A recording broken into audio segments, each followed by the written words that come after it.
Assalamualaikum warahmatullahi wabarakatuh. Bismillah, alhamdulillah, wassalatu wassalamu ala rasulillah Sayyidina Muhammad ibn Abdillah wa ala alihi wa sahbihi wa man tabi'ahum bi ihsanin ila yaumil qiyamah ma ba'du. Alhamdulillah anak-anakku semua, kita bisa lanjutkan kembali pembelajaran ilmu hadis. Untuk hari ini Bapak akan sedikit mereview atau membahas kembali tentang keadilan para sahabat Nabi. Nah, untuk hari ini Bapak akan sedikit memaparkan tentang dalil-dalil dari keadilan para sahabat Nabi. Anak-anakku semua, sebelum kita lanjutkan ke dalil-dalilnya, kita ulang untuk para sahabat dan tabi'in. Sahabat itu orang-orang yang pernah bertemu dengan Nabi dalam keadaan beriman dan meninggal juga dalam keadaan beriman. Sedangkan tabi'in adalah orang-orang yang pernah bertemu dengan para sahabat dalam keadaan beriman dan meninggal dalam keadaan beriman. Adil yang dimaksud dalam pembahasan kita adalah sifat yang mendorong seseorang untuk selalu bertakwa dan menjaga muru'ah atau kehormatan. Jadi menjaga diri dari dosa-dosa kecil, apalagi dosa-dosa yang besar.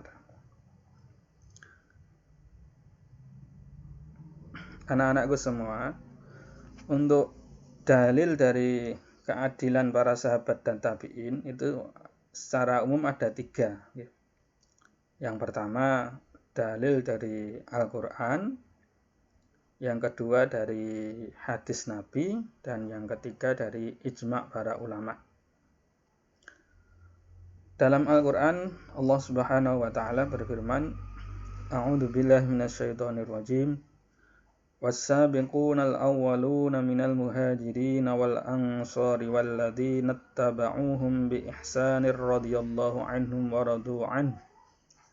Wa a'adda lahum jannatin tajri tahtahal anharu khalidina fiha abada dzalikal fawzul 'adzim.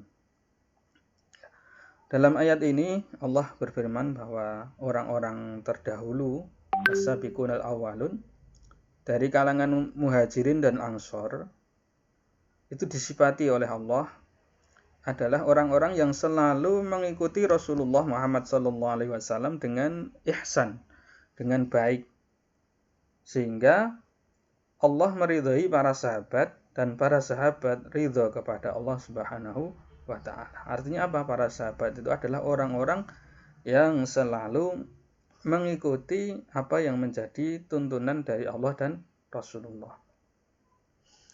Bahkan dalam ayat ini Allah menambahkan, wa a'adda lahum jannatin tajri tahtahal anharu khalidina fiha abada. Dijanjikan kepada para sahabat itu adalah surga-surga yang mengalir di bawahnya sungai-sungai dengan keadaan abadi. Dzalikal fawzul 'adzim. Itu semua adalah keberuntungan yang sangat besar.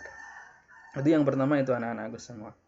Bahkan keadilan para sahabat sendiri ini oleh Allah itu disifati. Jadi saking istimewanya para sahabat itu sampai Allah memuji para sahabat dengan firman-Nya.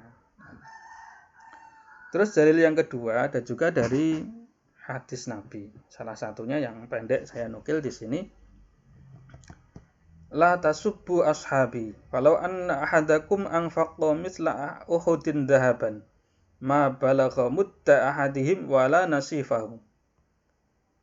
Kata Rasul, la tasubbu, janganlah kalian mencaci ashabi, para sahabat-sahabatku. Jadi jangan sampai kita semua itu mencaci para sahabat Nabi, siapapun itu. Walaupun kalau kita melihat tarikh itu kadang ada sahabat Muawiyah kok perang dengan Sayyidina Ali. Di perang Jamal itu bahkan istri Rasul itu berperang dengan Sayyidina Ali. Nah, tetapi kita tidak boleh mencaci para sahabat itu karena perbedaan pandangan ijtihad mereka. digambarkan oleh Rasulullah keistimewaan para sahabat itu nggih. Walau anna ahadakum anfaqa misla Uhudin dahaban.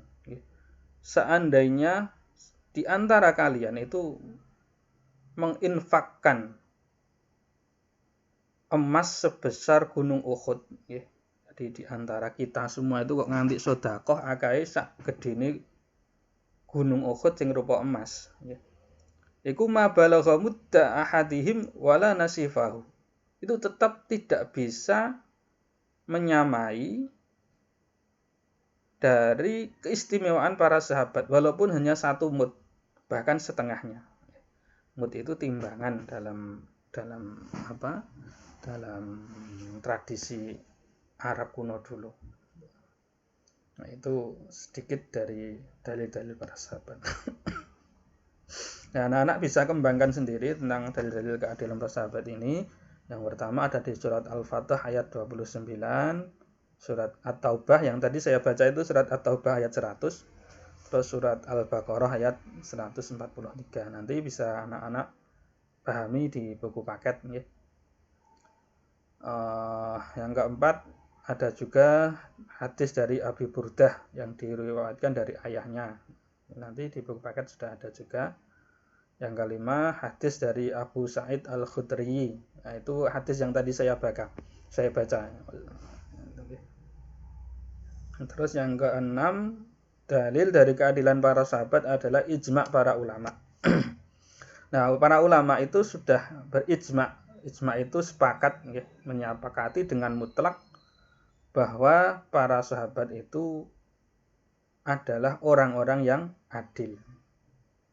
Nah, digambarkan para ulama itu menyepakati bahwa dawuh-dawuh dari para sahabat itu tingkatannya itu di atas dari para tabi'in. Nah, dawuh-dawuh dari para tabi'in itu lebih utama daripada perkataan-perkataan dari tabi'unat tabi'in. Nah, tabi'unat tabi'in itu juga lebih utama dari tobakoh-tobakoh sebelumnya. Nah, anak-anakku semua, makanya sebagian ulama juga mengatakan bahwa tafsir yang paling utama itu adalah tafsir yang diterangkan sendiri oleh Rasulullah dan para sahabat. Nah, ini ya, nanti anak-anak bisa kembangkan, bisa pelajari dengan lebih baik. Nanti jika ada pertanyaan-pertanyaan yang mungkin perlu didiskusikan dengan Bapak, bisa telepon atau japri ke nomor Bapak. Insya Allah nanti kita akan pelajari bersama. Nah, anakku semua, mungkin itu saja, nggih. Penting saya utarakan kembali, kita sebagai orang-orang Ahlus Sunnah wal Jamaah itu harus meyakini bahwa para sahabat itu adalah orang-orang yang adil. Makanya kalau anak-anak perhatikan di karangan kitab-kitab para ulama Ahlus Sunnah wal Jamaah itu pasti sahabat yang disebut itu, jika sholawat itu pasti Allahumma sholli ala Sayyidina Muhammadin wa ala Sayyidina Muhammad wa ala alihi wa ashabihi wa barik wa salim ajma'in. Ada kata ajma'in. Nah, itu yang ciri-ciri khusus karangan kitab-kitab karangan para ulama Ahlus Sunnah wal Jamaah, di mana para ulama Ahlus Sunnah wal Jamaah itu tidak membeda-bedakan sahabat satu dengan yang lain. Artinya apa? Mereka para ulama Ahlus Sunnah wal Jamaah selalu menghormati dan meyakini bahwa para sahabat itu adalah orang-orang yang adil. Terkhusus dalam ilmu hadis, berarti apa?